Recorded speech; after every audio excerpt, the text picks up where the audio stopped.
আপনাদের মাঝে সুন্দর একটি রেসিপি নিয়ে হাজির হলাম। ছোট মাছ দিয়ে আমরা আজকে সুন্দর একটি রেসিপি করে দেখাবো। অবশ্যই পাশে থাকবেন এবং যারা চ্যানেলটি সাবস্ক্রাইব করেননি অবশ্যই সাবস্ক্রাইব করে পাশে থাকবেন এবং বেল আইকনটি প্রেস করে দিবেন। নিত্য নতুন ভিডিওগুলো পেতে সবসময় আমাদের চ্যানেলটি ফলো করবেন। আর এই মাছের তরকারিটি বানাতে হলে অবশ্যই ভিডিওটি ফুল ওয়াচ করে দেখবেন। এই মাছের পুরপুরি বানানোর জন্য আমরা নিয়ে নিব ছোট মাছ। ছোট মাছগুলো সুন্দর করে কেটে বেছে নিব। ছোট মাছগুলো ভালো করে কেটে ধুয়ে নিলাম। এই মাছগুলো এখন সুন্দর করে রান্না করব আমি, আপনারা পাশেই থাকবেন। আর আপনাদের ভালোবাসা ছাড়া কখনো আমি সামনের দিকে আগাইতে পারবো না। অবশ্যই ভালোবেসে পাশে থাকবেন। এই মাছটা রান্না করার জন্য আমি নিয়েছি পেঁয়াজ কুচি, মরিচ কুচি এবং রসুনের কয়েকটি কোয়া। এইভাবে আমি পেঁয়াজগুলো কেটে নিয়েছি। আর এখন আলুগুলো সুন্দর করে কুচি করে নিচ্ছি। এই আলুগুলো সুন্দর করে কুচি করে নিব এবং আলুগুলো সুন্দর করে ধুয়ে নেব। সব আলু একে একে বাটি ভরে কেটে নিলাম। এখন ধোয়ার পালা। আলুগুলো সুন্দর করে ধুয়ে নেব।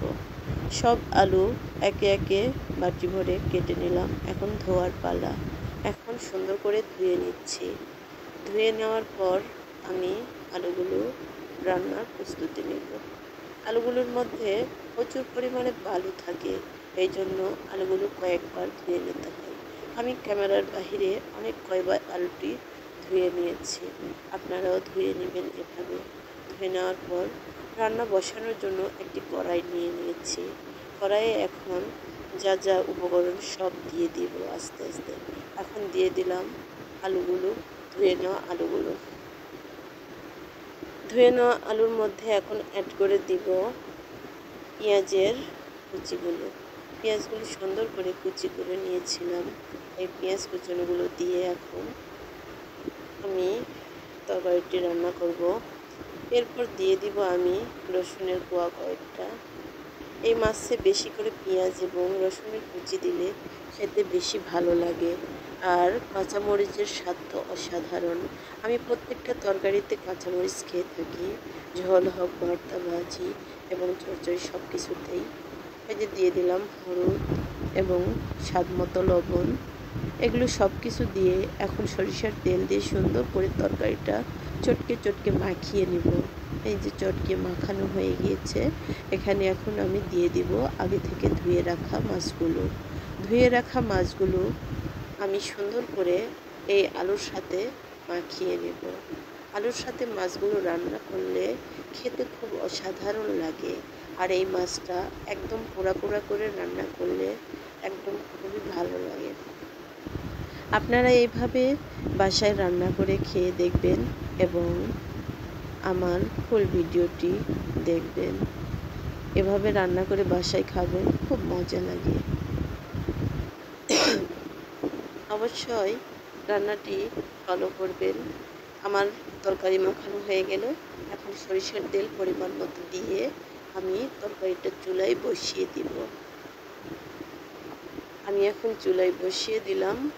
এইদিকে আমার ছেলেটা বলছিল, মা আমি একটু ভাত খাবো।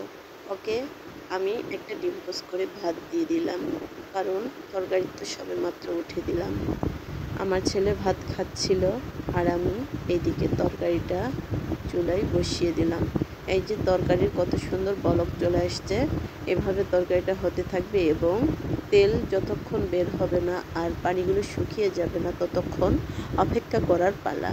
আমরা অবশ্যই অপেক্ষা করব এবং তরকারিটা হওয়া পর্যন্ত ভিডিওটি দেখব। আর আমার ফ্রিজটা নষ্ট হয়ে যাওয়ার কারণে আমি মাছগুলো ফ্রিজে রাখতে পারবো না।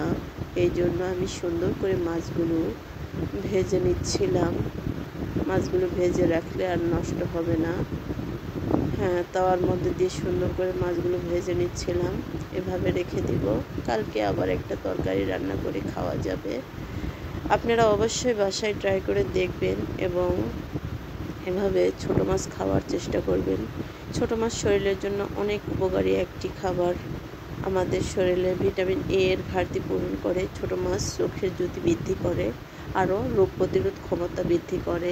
এভাবে আপনারা বাসায় রান্না করে খাবেন এবং আমার কথা মনে করবেন।